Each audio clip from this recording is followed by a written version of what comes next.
हो हल्ला मचाना और भ्रांति खड़ी करना। मेरा मीडिया के सभी मित्रों से आग्रह है, कांग्रेस ने संसद में पूरे दिन अंबेडकर का नाम लेकर अपनी सहानुभूति खींचने वाली कांग्रेस पार्टी को मायावती ने सिखाया ऐसा सबक हमेशा याद रखेगी कांग्रेस पार्टी।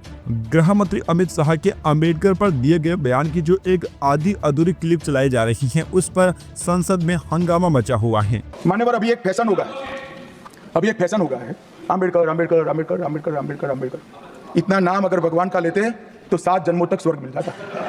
अच्छी बात है ना? सुनिए तो, सुनिए ना, आप सुनिए ना, मैं बताता हूं।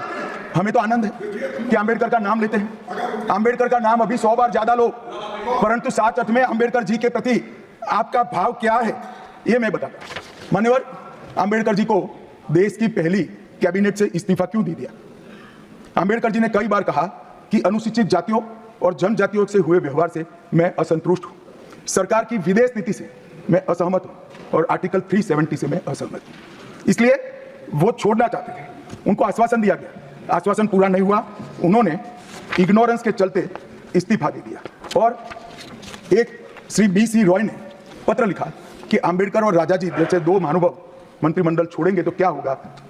तो नेहरू जी ने उनको जवाब में लिखा है, राजा जी के जाने से तो थोड़ा बहुत नुकसान होगा, अंबेडकर के जाने से मंत्रिमंडल कमजोर नहीं होता है। मान्यवर, यह विचार जो खड़गे जी कह रहे हैं ना, क्या आपत्ति है? जिसका विरोध करते हो उसका वोट के लिए नाम देना कितना उचित है? क्योंकि अब अंबेडकर जी को मानने वाले पर्याप्त संख्या में आ गए हैं, इसलिए आप अंबेडकर अंबेडकर कर रहे हो। इस बयान पर राजनीति गर्मा गई है। अब दोस्तों, इस विवाद पर मायावती ने अमित शाह के साथ कांग्रेस पार्टी को भी जमकर घेरा है। मायावती ने कांग्रेस पार्टी को आड़े हाथों ले लिया। उन्होंने कहा कि अगर कांग्रेस पार्टी ने संविधान पर अमल किया होता तो आज उसे अपना रंग ढंग और चाल नहीं बदलनी पड़ती। इतना ही नहीं, मायावती ने कांग्रेस पर बाबा साहब का नाम और संविधान निर्माण में उनके अहम योगदान को इतिहास के पन्नों से मिटाने की कोशिश करने का भी आरोप लगाया। बसपा सुप्रीमो ने कहा कि अमित शाह ने डॉक्टर भीमराव अंबेडकर के लिए जिन शब्दों का इस्तेमाल किया है उससे उनकी गरिमा और अस्तित्व को ठेस पहुंची है, एक तरह से उनका अपमान हुआ है। मायावती ने कांग्रेस पार्टी को आड़े हाथों लेते हुए कहा कि कांग्रेस पार्टी ने बाबा साहब के देहांत के बाद उनके नाम और संविधान निर्माण में उनके अहम योगदान को इतिहास के पन्नों से मिटाने की पूरी कोशिश की है। उन्होंने कहा कि अगर बाबा साहब के अधूरे काम को पूरा करने के लिए कांशीराम ने अपना पूरा जीवन समर्पित नहीं किया होता तो कांग्रेस अपने मंसूबों पर कामयाब भी हो जाती। बाबा साहब के सपनों को मंजिल तक पहुंचाने के लिए मुझे भी अपनी पूरी जिंदगी समर्पित करनी पड़ी। कांशीराम ने बाबा साहब के संघर्ष और उनके कारवा को खत्म करने वाली कांग्रेस के सभी साम दाम दंड भेद का मुकाबला करने के बाद बसपा का गठन किया, जिसे अब कांग्रेस, बीजेपी समेत अन्य जातिवादी और संकीर्ण मानसिकता रखने वाली पार्टियां तरह तरह के हथकंडे इस्तेमाल करके कमजोर करने में लगी हैं। मायावती ने कहा कि दलितों के वोटों के लिए संसद में जो राजनीति चल रही है उसमें धक्का मुक्की हो रही है। ये लोग संविधान की बात तो करते हैं लेकिन संविधान को मानते नहीं हैं।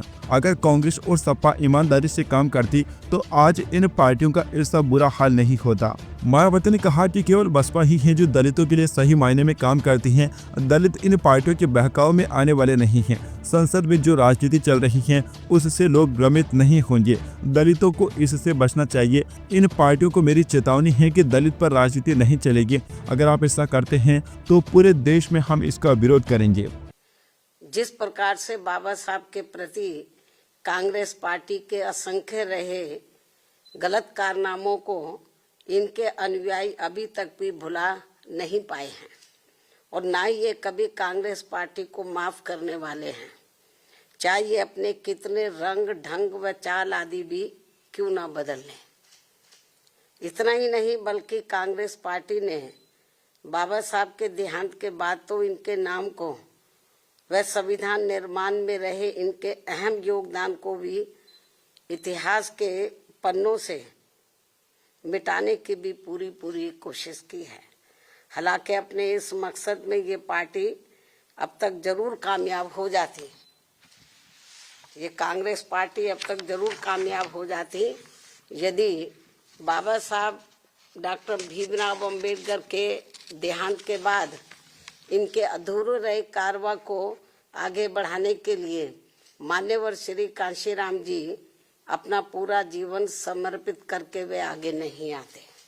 Subscribe now and press the bell icon. Never miss an update.